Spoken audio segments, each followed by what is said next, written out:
Assalamualaikum warahmatullahi wabarakatuh.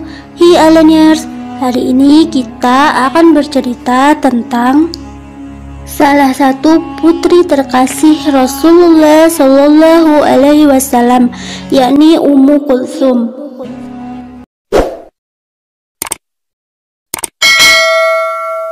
Sayyidatina Ummu Kulsum adalah putri Rasulullah, yaitu anak dari Siti Khadijah Al-Kubra dan Nabi Muhammad Sallallahu Alaihi Wasallam.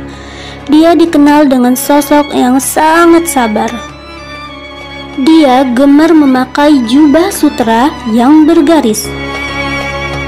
Ummu Kulsum adalah kakak dari Fatimah Az-Zahra dan adik dari Ruqayyah.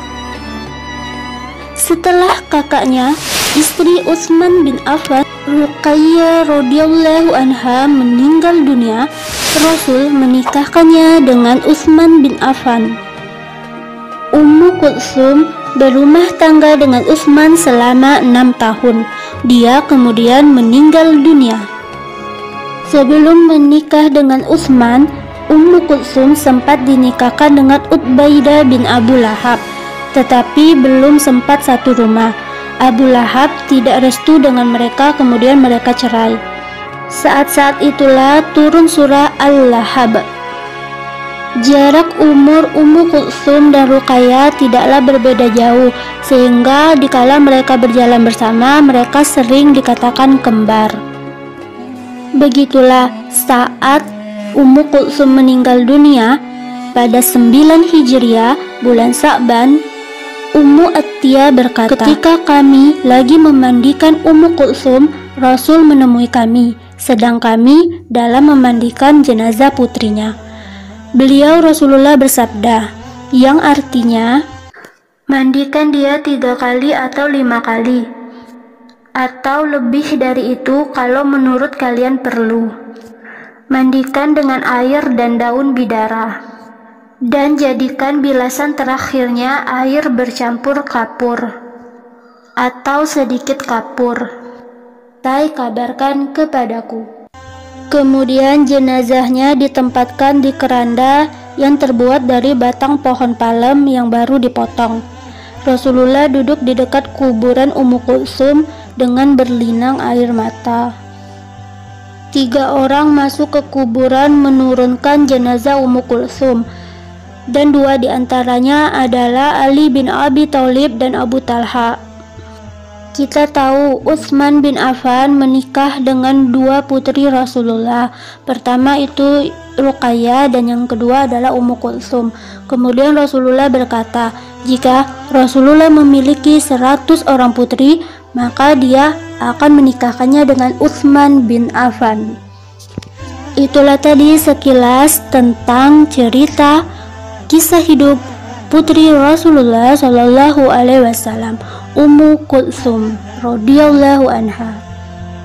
Sekian, semoga manfaat.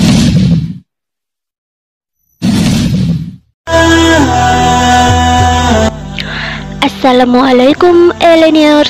Hari ini kita akan cerita tentang kisah meninggalnya anak lelaki Rasulullah Shallallahu Alaihi Wasallam, Ibrahim bin Muhammad, yang merupakan putra beliau dari istrinya Maria Al-Qibtiyah binti Sam'un. Bagaimanakah ceritanya? Kita langsung mulai aja.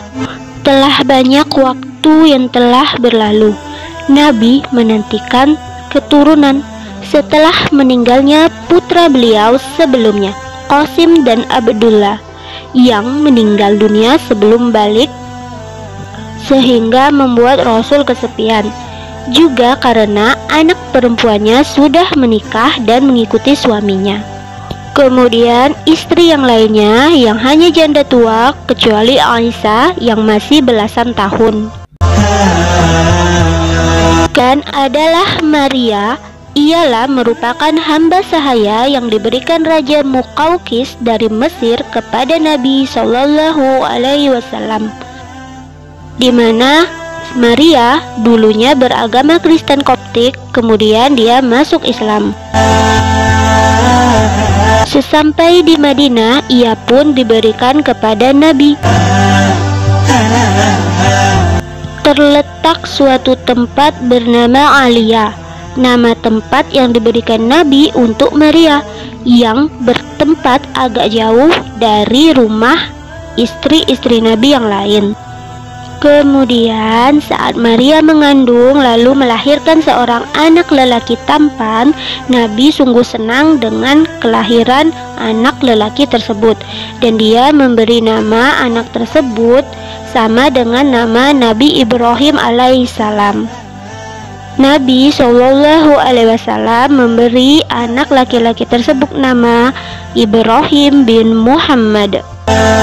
Namun pada umur 18 bulan Allah berkehendak lain. Ibrahim sakit keras dan meninggal dunia.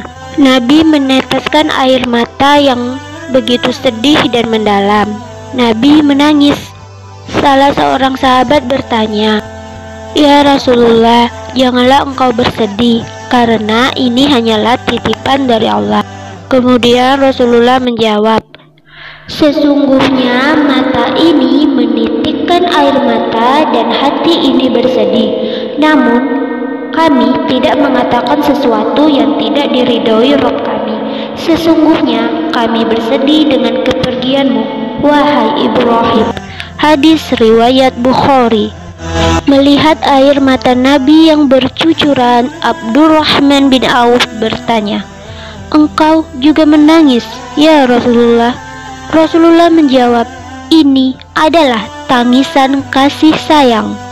Kemudian melihat hal tersebut, seluruh sahabat Nabi ikut berduka dan menangis bersama Nabi. Kemudian Ibrahim kecil dimandikan Ummul Burhan, tetapi riwayat lain mengatakan dimandikan oleh Fadil bin Abbas. Lalu kemudian Ibrahim disolatkan Nabi, lantas kemudian dimakamkan. Nah, di saat hari meninggalnya Ibrahim bin Muhammad tersebut, kebetulan terjadi gerhana matahari. Kemudian orang-orang mengatakan bahwa fenomena gerhana tersebut merupakan mukjizat dari kejadian meninggalnya anak Nabi tersebut.